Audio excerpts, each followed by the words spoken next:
Afternoon all. It is with some excitement. I've got a very exciting game to show you, I believe, in my opinion, between Levon Aronian 2802, one of the highest FIDE rated players in the world at the moment, against Vishy Anand, the current world chess champion 2772. It has been said by some critics that Anand is a little bit past it, and maybe there are stronger players in the world to be world champion in the future, but is this really the case? The top candidates have traditionally included most obviously Magnus Carlsen, but also beneath Magnus Carlsen, Levon Aronian as a possible future world championship candidate, and maybe Fabiano Caruana. But okay, let's see this encounter. So Levon higher rated than Vishy. Any of these candidates will have to prove themselves in match play, which I believe is a specific skill set in preparation, etc. in itself. So I don't really think we can say that world champions should be decided by the FIDE rating system just because someone is higher FIDE rated. But let's see what happens in this game. So Levon just plays d4, and we have here after d5 a fairly bog standard Slav defense position. Now we see knight f3, knight f6, knight c3, and the semi-slav e6. And we'll do a reference check after, especially once we get past this very common start position. White in this position now plays e3, so keeping the bishop at home. Vishy plays knight bd7, and now after bishop d3 takes this opportunity to kick the bishop again with this d takes c4, rather to force it to move again and gain a tempo for an aggressive forcing move b5. Okay, now you might wonder, what is the benefit of a quick b5? Well, it's at least twofold. b4 might be useful in the future, but this b7 square could be critical for a bishop attacking on that diagonal. And this is what makes the Slav sometimes a very dangerous weapon. If black can get the dart square strategy and this bishop to be aggressive on these diagonals, there have been many great games in the Slav in the past trying to use the dynamism inherent in black's position. b5 of course comes with downsides. Sometimes if the bishop can be locked in, white can use c5 to lock down black's position. It's on the semi-open file, it's a backward pawn. There are issues. a4 could be a useful undermining later. So b5 is with some controversy, but this has all been played before. One would expect a heavily trodden path. Bishop d3 is played, and now bishop d6. And now both sides castle. And now we see queen c2. And usually it's not a major problem h7 in this variation. White's queen is dual purpose. It is adding a little bit of pressure on the diagonal, but it's also targeting potentially c6. And positionally, if white can clamp down on the c5 square, then this bishop will be embarrassingly locked in by its own structure. We see now bishop b7. The bishop is keen to try and be activated soon on this diagonal, and usually players with black would usually consider a6 perhaps, and then c5 if they want to activate this bishop. And okay, this next move by white, a3, guards against b4, which was one of the perks emphasized of playing b5. So we see now rook c8, and the rook is kind of x-raying the queen here.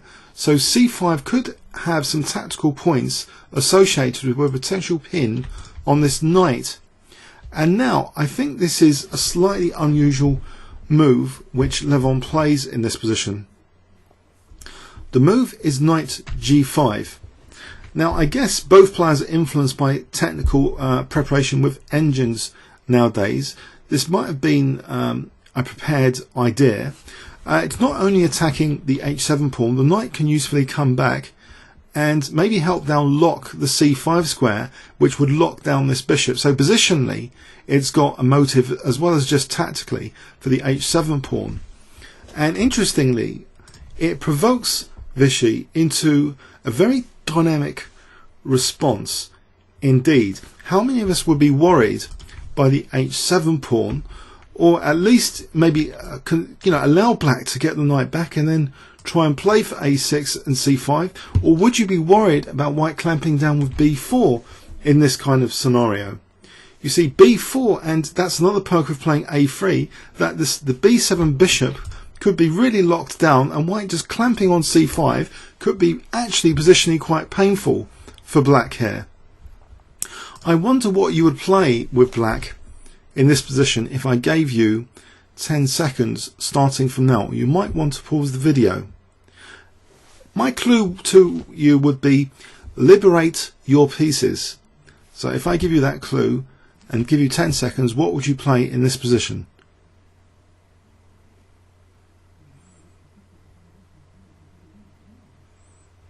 Okay, this looks like an amazingly dynamic move, c5, offering two pawns simultaneously, b5 and h7, and saying to white, I'm going to sidestep and cross over your plan totally. I'm not going to have my bishop hemmed in. It's going to stretch here and it's going to attack the white king. And also, if you look at this move, a slight downside, a weakness of the last move, why is it that the knight is classically put on f3 instead of e2, was a question I read just recently on Reddit Chess, and I tried to answer it from fundamental strategic considerations. A knight on e2 is not centrally focused as it is on f3. It's only focused on the d4 square and the and if you put a knight on f3, it's focused on d4 and e5. Here d4 is put under a little bit of pressure, but there's also another important implication of a classical knight on f3 with a king castled on the king side. The classical knight on f3 is actually defending a soft spot, h2. If you consider this, both sides seem to be interested in the h2 or h7 soft spot in this game, which makes this game a remarkable example of this particular soft spot. And it seems that black is sacrificing now. Okay, h7 and b5, so which one to take, or is there another response? We're going to have to do a detailed technical investigation of this position in the second pass. But this looks like an incredibly dynamic move, and knight takes b5 might actually just run into, for example, cd, because of that x-ray being used to discover an attack then on the queen. So what of this h7 pawn though? Well, actually Levon, he is tempted not to use this knight for a positional motive now. Well, half of that motive has been destroyed by c5. Black is liberated. He's not going to allow this clamp on c5. He takes on h7 here. Okay, now, does black want to move the rook? Well, the classical knight on f3 is defending the soft spot h2, and this looks like a very logical idea now, and a brilliant idea at the same time. Different perspectives. You could say this is brilliant, you could say it's simple, multiple perspectives, but what would you play in this position if I give you 10 seconds starting from now?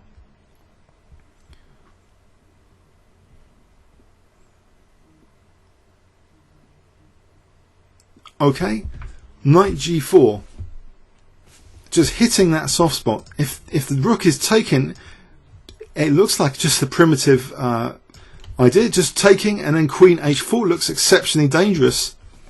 We would have 1, 2, 3, 4 attacking pieces against white's king with no defense in sight. The classical knight is going on some trip far away to win material, so that would not seem like a good idea. Okay, how does white actually defend this? It looks as though there's some brilliancies in the offing here, including some pretty dramatic forcing moves, which I must be honest to you, I've just seen one such idea and I haven't engine checked this position. But say white, let's assume white plays g3. Can you see what I've just spotted, which I'm kind of excited about already in this position? I think there is potentially a crunching move, but we need to engine check this stuff. In this position, what would you play here as black? So if you think about tactical vulnerabilities and very dramatic and even seemingly absurd, seemingly totally absurd forcing moves, what would be a seemingly absurd forcing move in this position as black?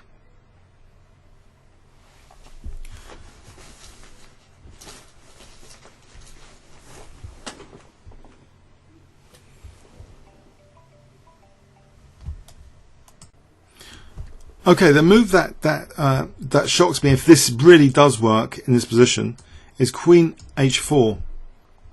So it is a forcing move, threatening mate. And if we take, I think bishop takes H2 is indeed checkmate.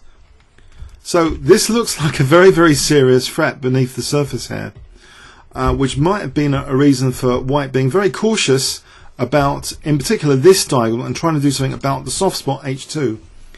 But what I find startling is the timing of this game, because it was just 2 or 3 days ago someone was asking this fundamental question about why do we put knights on F3 rather than E2, and the soft spot was part of the argument as well as extra central control. And it seems H2, as far as examples for the soft spot H2, I don't think we'll see a more dramatic example for a while. I haven't seen a more dramatic example this year, but Levon decides to try and lock that diagonal with F4. What other ways can he use to lock the diagonal to try and defend his H2 pawn? He doesn't really want to invite the queen in, but to H4. But you know, this operation here is just asking for the H2 soft spot to be made use of. So we see F4. Does the rook want to move here? Not particularly. Black just plays C takes D4, now attacking this knight, and the structure is a bit wobbly here. The D4 pawn is potentially a little bit vulnerable. This bishop is locked in by its own pawn. We see E takes D4. Okay, but is it that clear how black will proceed in this position? And now we get a remarkable looking move indeed. Okay, so I wonder if you can spot what black plays in this position, and we should flip the board after for the second pass as well. What do you think Vishy Anand plays in this position if I give you 10 seconds starting from now?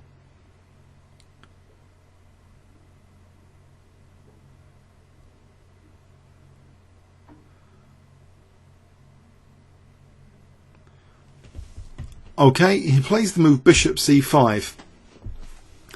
So clearly we can see it carries a huge threat, and there's an obvious question: what if taking the bishop?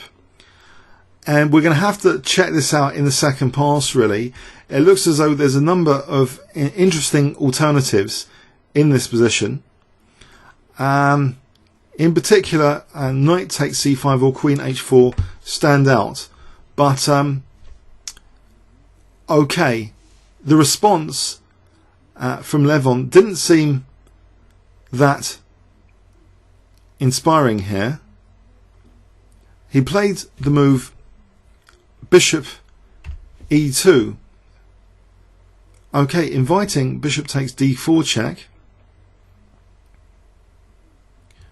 And maybe after king h1, is there a problem for black? Or is there queen h4?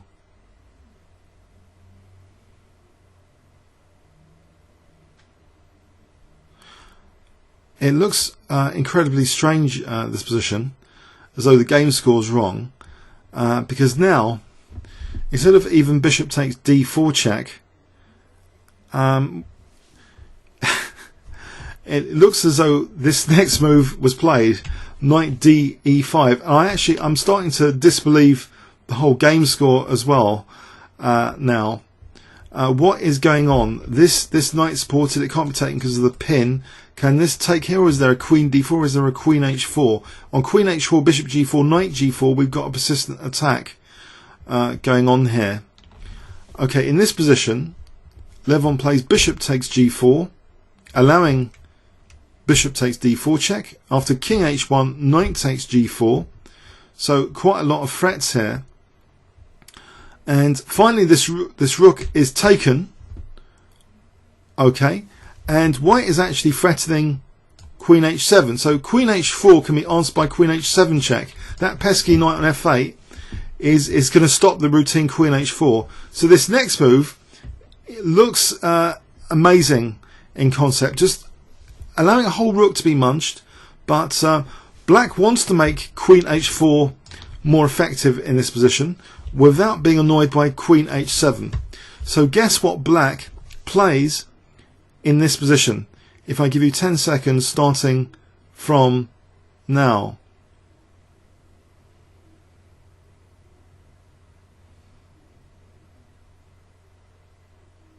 Okay, black plays F5.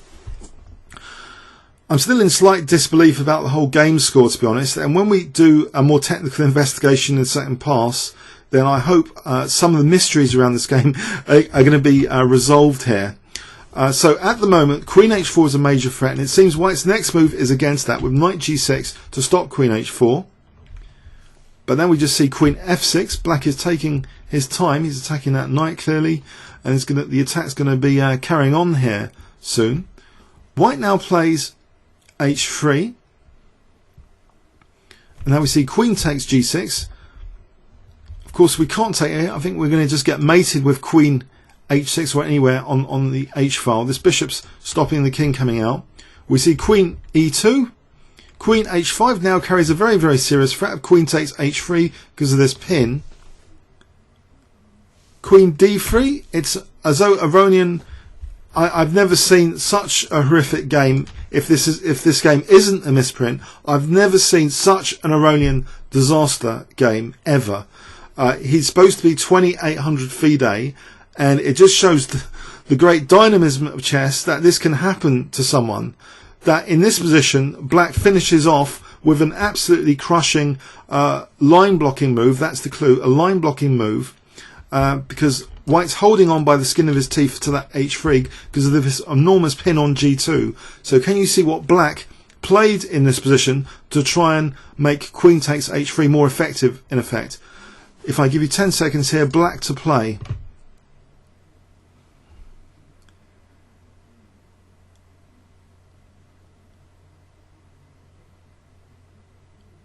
Okay, Vishy plays Bishop E3, line blocking this third rank for Queen H3 to now be on the cards. So if Bishop takes E3, Queen H3 is mating. And here, White resigned. I actually can't believe this has happened. This is such a shock. The sleeping tiger has woken up. It's official. Vishy Anand, he's having a fantastic tournament. Some of his critics persisted when he'd won in an earlier round, saying he was a bit lucky. It seemed like quite an aggressive attack he'd created from a c-file in an earlier round, but this is against Levon Aronian, completely destroying Levon with the black pieces. Let's flip the board for sure, not to get any nightmares about this game, and see it from the black perspective. So let's add a Kibitzer and try and work out some of the questions here which need to be answered.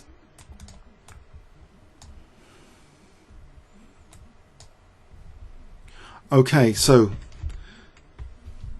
I hope we can see both lines. That should be in the viewing area, both lines, at least two key lines. So standard theory for the moment. Okay, the move E3, for those interested in the theory of this, I think it's one of the most popular moves in the position to play E3, 563 games, rather than Bishop G5. Oh no, sorry, pardon me, thousands of games with E3, thousands and thousands. But it's still a little bit more popular than Bishop G5. So they're about equal on popularity. I've got about 19,000 games for each now. Both E3 19429, Bishop G5 19210. So this is a major branch of the opening theory for those interested. Okay, we see E3. So the bishop being kept at home is a viable option to the bishop coming out on G5. Knight BD7. We see Bishop D3. And now this next move, let's check this out. D takes C4 is the most common move by far in this position, not routinely moving the bishop, just trying to exploit the bishop here for usually a quick B5. So D takes C4, 10,000 games in this. Kasparov, Topalov, Anand, Aronian have all played this before themselves. Aronian's been playing black in this position, taking on C4. It's all bog standard, and it's a lot more popular than Bishop D6, which is only 2,500 games, or Bishop E7 at 1,000 games. So taking on C4 is the most popular move by far. Okay, and B5 you'd expect is an entirely logical move. Nothing too dramatic about it. 10,000 games through this beaten path. compared to 96 with anything else like bishop d6. So b5 straight off the bat in this position. Bishop going back to d3. Okay, 8,000 games for bishop d3. For bishop e2, 1,243 games. So that's the most common place to put the bishop. No problems so far. Bishop d6. One would expect this is a popular move, bishop d6.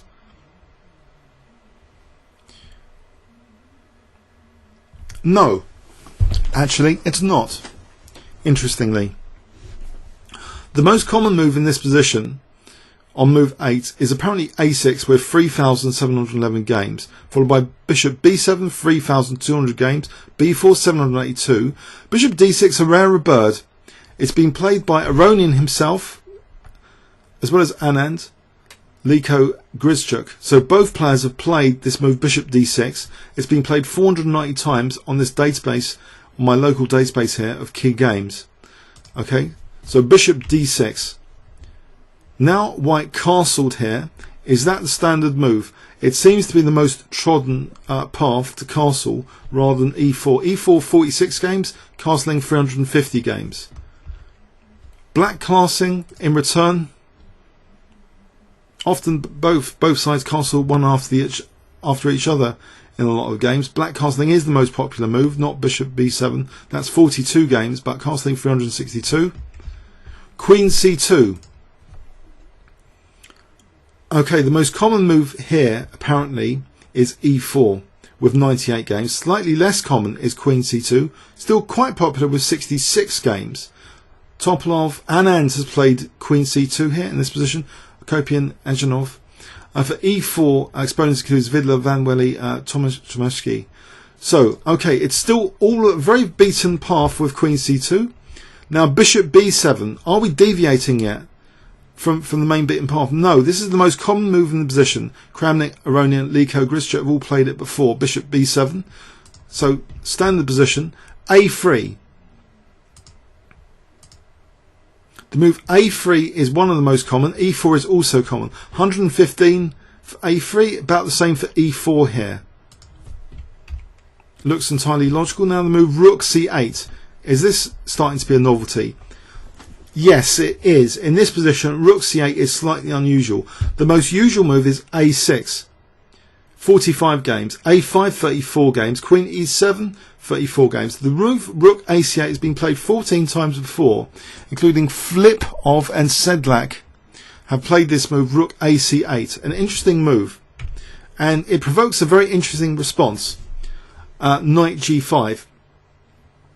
Can it really be that a beginner's question on Reddit the other day can have such huge dramatic example in this game of the classical knight? The purpose of the classical knight on f3 is really being tested by black's play here and white's play. That can the knight really legitimately go to g5 in this position? Is this a potentially huge blunder? In this position, the move knight g5 is not on my database. We've gone off the rails here, guys. We've gone totally off the rails. Rook fd1 6 games, b4 4 games, h3 2 games, king h1 1 game, bishop c1 to d2 1 game, e4 1 game. Knight g5 is nowhere. Is this a prepared novelty? Knight g5. Does it break the classical rules that the h2 square is a little bit of a soft spot? One implication as well, is there a little temptation to play check and then knight g4? Let's have a quick look at this. The engine was initially tempted by just simply trying to play this. White would have, I guess, adequate compensation for the pawn, making this unattractive. So f3, and I think this starts to be very unattractive. b4, and what we've done strategically is lock down this bishop, and c5 is not really on the cards as much now, and this looks to be quite a painful position for black, this kind of scenario. So that move, which would seem to be the most obvious way of punishing this knight g5 to take on h2, is not good at all. So c5 is the extremely dynamic choice here that was played, and is the move which the engine quite likes. as top move c5. And we see the engine liking white's position here, 0.41, to take on h7. If we take on b5, for example, let's have a quick look at taking on b5. Black apparently is better with check. If king h1 taking on d4, that hits the queen. Queen d1 because the queen was attacked. Bishop just comes back, and this doesn't look like a great position for white. We can kick one of these knights back without any knight h7 being annoying, because the queen's not helping for knight h7. And black looks to have a great position here. Look at these ferocious bishops, and it seems queen h4 is still on the cards. And if white had routinely played knight f3, why knight h3, you might be wondering. We can kick this knight back, maybe, and then queen c7 now threatens bishop takes f3. Look at this damaged king side. It looks appalling. This kind of pressure on the diagonal looks as though the white king is really, really shaky in this line. So, okay, it looks as though knight takes b5 is out of the question. Just because a bishop takes h2 and c takes d4, attacking the queen, then both knights get kicked back and the king gets demolished in a nutshell. So forget knight takes b5. Anything else to consider? Well, in the game we saw knight takes h7. What about bishop takes h7? That's mentioned by the engine. Bishop takes h7. King h8. And let's say f4. Is this really stable for white? It looks a little bit like a close relative of the game continuation. Or is it? Queen b6 here or knight g4? If knight g4, does that fell? Yes. Bishop g8. White will be threatening mate here, and this looks very unpleasant. Black will be getting dismantled. So no knight g4 here. Let's go with the engine recommendation in this line, queen b6. And it looks as though white's okay here, but I think we need to put these under extreme depths to actually get a greater truth here, because this could have all been a prepared line by Vishy. With engines, we don't know. He could have been using very, very powerful computers in this sort of position. But it looks as though bishop takes h7 looks at this moment on this depth to be a viable alternative to knight takes h7. So maybe that could be a technical exercise for you guys in this position. Pardon me. So bishop takes h7. Is it any good to play bishop takes h7 instead of knight takes h7? After knight takes h7, we see the move knight g4 now. Okay. And white responded with f4, which seems to be a total disaster, and the engine is labelling as slightly better for white. What on earth is going on here? Okay. If knight takes f8, this is just absolutely crushing. Just the queen invasion to h4. That classical knight is missing here, and white is getting mated. It's forced mate. We can just show that it's an absolutely forced mate. Well, there's no need to prove it from here. It's a total disaster. Okay. Okay. So let's go back. In this position,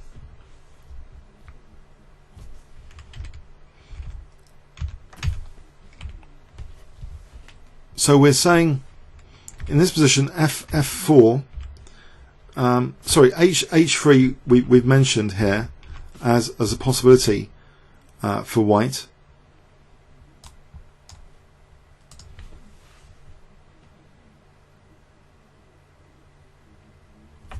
In the game we saw f4. Okay. Very interesting position here. So is h3 really a key move to play in this position?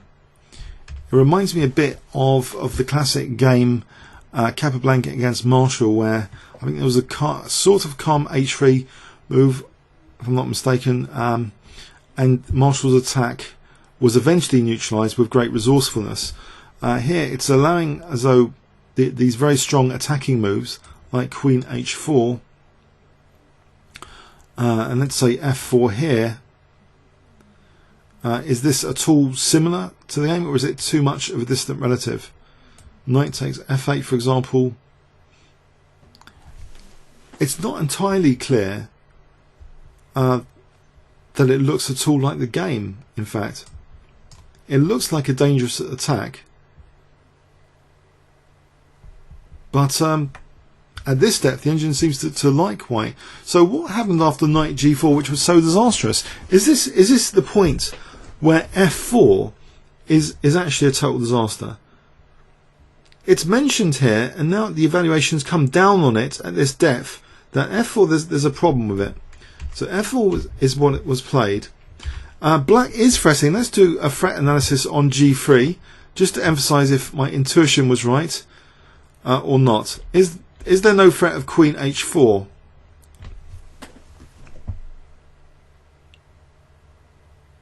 Although it's clever, it can be avoided, it can be sidestepped with f3 in this position. So that's defending h2. And then white's actually much better here. Look at this, white's actually much better. I just thought that was an interesting move to consider anyway. So that's why it's not going to be mentioned in analysis of this game. But it's a move here behind the scenes, but it's actually refuted, it seems, by f3. Okay. So the move g3 might be ruled out, but the move h3 seems to be surviving some analysis here as a way for white to get an advantage. So in the game we see f4 and black playing c takes d4, and now the engine thinks black has virtually equalized. Look at this 0-0 evaluation. So we see the move e takes d4 in response. Should the knight have taken the rook here? Very interesting. If the knight had taken the rook, bishop takes f8. Let's say bishop takes f8. It's such a tactical position. I dread to be too quick on what is a great move here. I mean, what about? I guess queen h4 is easily parried by h3, or better is just g3 here, and again using that queen to defend like this, h2. So okay, let's take this knight, and now h3, d takes c3, h takes g4, knight f6. It seems white's living another day. It's nowhere near as bad as the game, but there looks to be, for example, just basic tactics on the bishop to take here and attack the queen as well. What if black, for example, just took on well, black is threatening, I think c takes b2 here is a major threat. How would white parry that? Just taking here. Okay, knight takes g4, and it looks as though this looks as though queen h4 is really being invited in this position, and it seems, I think the engine now thinks black is better in this position, but not by a huge deal at the moment. Or is the evaluation changing quite rapidly? Black is the exchange down with very dangerous attack here.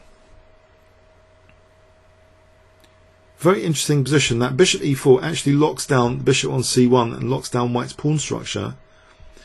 So let's say rook a2, bishop. Can the bishop move? This is good compensation for the exchange. Surely, and actually it's assessed as slightly better for black. Okay, so very interesting dynamic positions here. So after c takes d4, we see e takes d4, and this might be this is not mentioned by the engine. This might technically be a problem. Now this is what on the first pass I'm really struggling to understand what is going on. I've just thought, have I actually got the game score wrong for this game? What is going on with this move bishop c5, which the engine actually really likes, and giving black an advantage here? So we see the move bishop c5. What is this about? If the bishop's taken, okay, the move here is not queen h4, it's knight takes c5, And what's the threat? Is the primary threat queen d4 check? Let's see, queen d4 check or knight takes d3.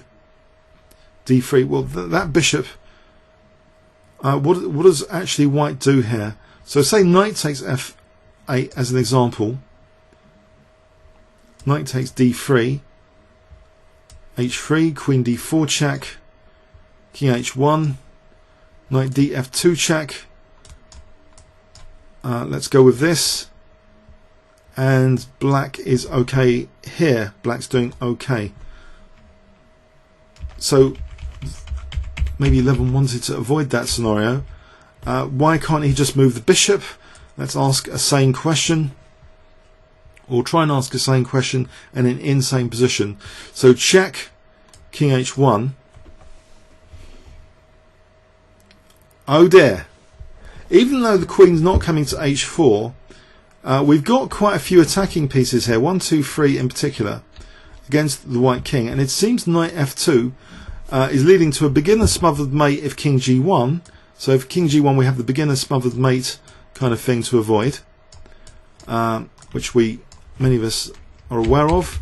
But the problem is this is with a twist here, more advanced twist to this, that if rook takes f2, now we get a queen getting very close to the white king here, threatening mate.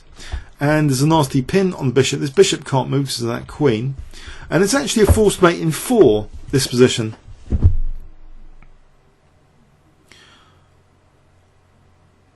Shocking. White is defenseless here.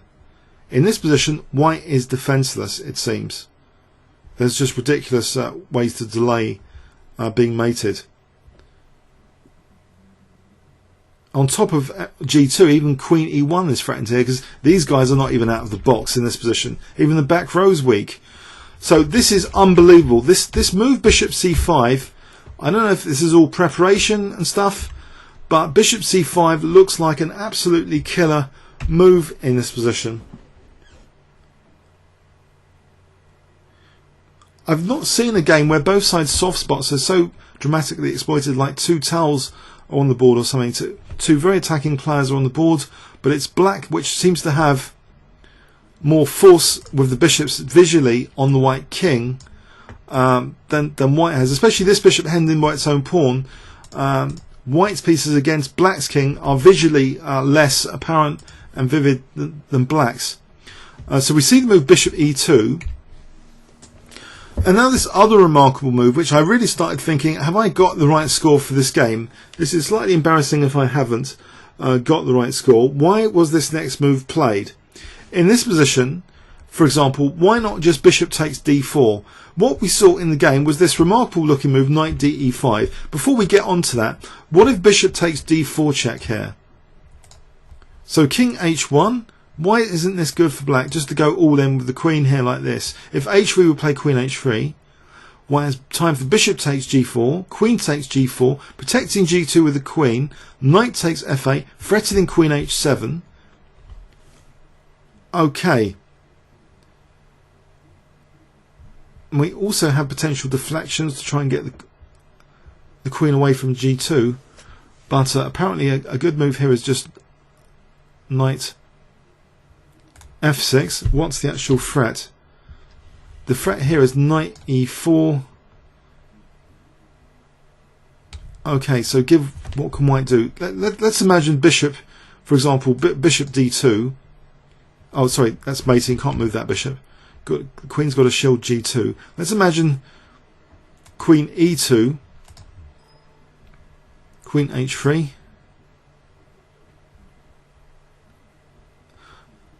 Remarkable. It looks as though black's doing well, but okay, we'll go back to the game because the game's complicated enough.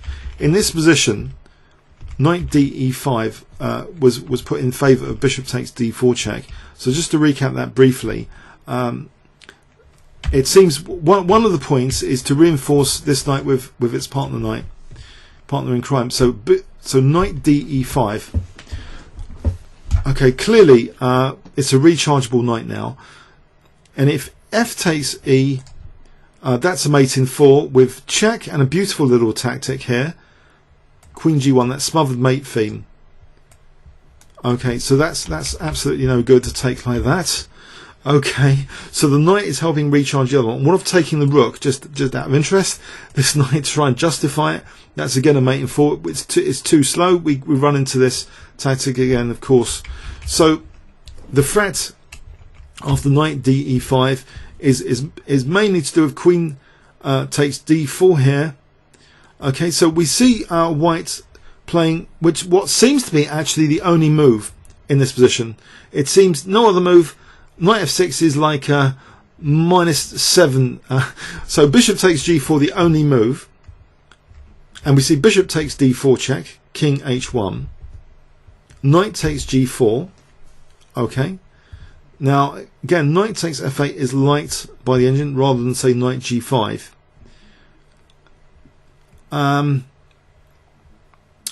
Very interesting. So if knight g5, in fact, is black doing well, I think the engine's really pushed up the evaluation here for black with the move f5. f5 does mean, I think, actually that rook f6 to h6 is introduced as a threat. And then the on right, rook f6, rook h6 is a killer maneuver here. I guess, is it safe enough to play bishop d2 here without getting mated or not? I think rook f6 anyway in this position.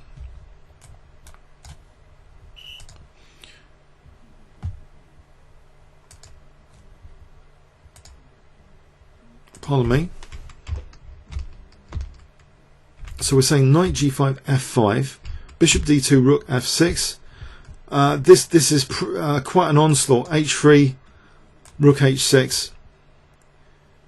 What are the key threats? Well, maybe queen takes g5 now is threatened with the idea of rook takes h3 mating. I think that's the key threat, queen takes g5. And this is starting to look quite bleak for white to try and defend against this tactically. So say rook f3, bishop takes f3, knight takes. Let's go with queen.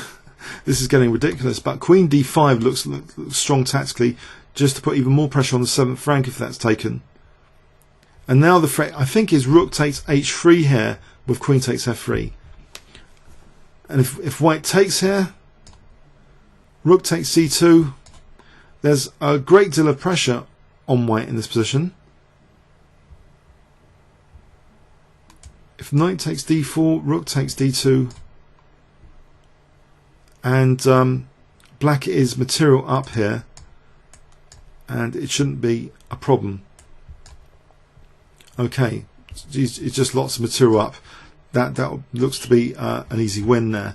So it seems in this position, knight g5 has an issue with it in a nutshell, that f5 and rook f6 to h6 is very strong in conjunction with ideas like queen d5 as well. So knight takes f8 is maybe white is threatening now queen h7 is the threat here, and that stops with f5, and now black is threatening queen h4, and that's very, very dangerous in this position. It seems initially that the engine was actually optimistic after taking the rook for a moment, and has changed his mind with the strength of f5 for a slightly different reason of this queen h4 without queen h7 here. So white plays what seems to be the only move, knight g6, to maybe stop queen h4. If queen d3, let's go with this, queen h4, queen g3. And in this position, I'm a bit suspect about this h file. So black just takes, pardon me, takes here, and I think there's a subtle threat of just moving the king and rook h8. If we did a threat analysis here, king f7, just getting the king out of the way for rook h8 is the major threat, which I believe it looks unstoppable. So say rook d1. Well, that's just offering the rook as well. Knight f2 is good enough there. But if white does nothing, then just in this position, the extermination with king f7 will occur. So that looks entirely unpleasant. The bishop the king is just stranded. So in this position, it looks as though f5, white has had it. Let's try and look at other defenses just for those interested. Okay, what other defenses can we consider with this horrible pin here? I mean, it's difficult to really. I mean, if white, it just looks absolutely horrendous that queen h4 is coming in so strongly. And this really relates to, you know, what was, I thought, a beginner's question on Reddit the other day about the usefulness of a classical knight on f3. It seems to be absolutely vividly demonstrated by this game about the h2 soft spot, which is something I'd mentioned as a high-level consideration, that the h2 soft spot is absolutely demonstrated. Queen f6. This knight is not really being given time. If it tries to get back to the centre, let's say, for argument's sake, there's a crushing move here. Forget Queen h4. That might be good as well, but then knight f3. The knight returns to its classical post. But actually, even stronger apparently is knight takes h2 here, much quicker. And so this kind of thing will be mating. And the threat now is just, I think, just Queen h4, or is it just knight takes f1? If the knight moves, then Queen h4. If the rook moves, then or Queen h6. What's wrong with Queen h4, you might ask? Well, maybe knight g6 is a nuisance. Queen h6 as well as Queen h4, absolutely winning. So let's go back. So h3 was played in the game. And just absolutely crushing move. So h3 is the best of a bad position, apparently. One of the best moves of a bad position. As well as Queen e2. So Queen d3, Queen e2. That was played eventually anyway. In this position, we see the move Queen e2. Okay, and just Queen h5 now threatening Queen takes h3, mating. It just looks horrendous. So if White tries, for example, Rook f3, okay, we can play Knight f2 check here. And now if Rook takes f2, I guess White's getting mated here. Check. And Queen takes g2 is brutal using that pin. It's mate. So that's no good here. So Knight f2 is good. Bishop takes f3 is good. So in the game, what we saw was actually Queen d3, and there's an absolutely brutal interference tactic, Bishop e3. I've never seen such a player, 2800, being absolutely destroyed.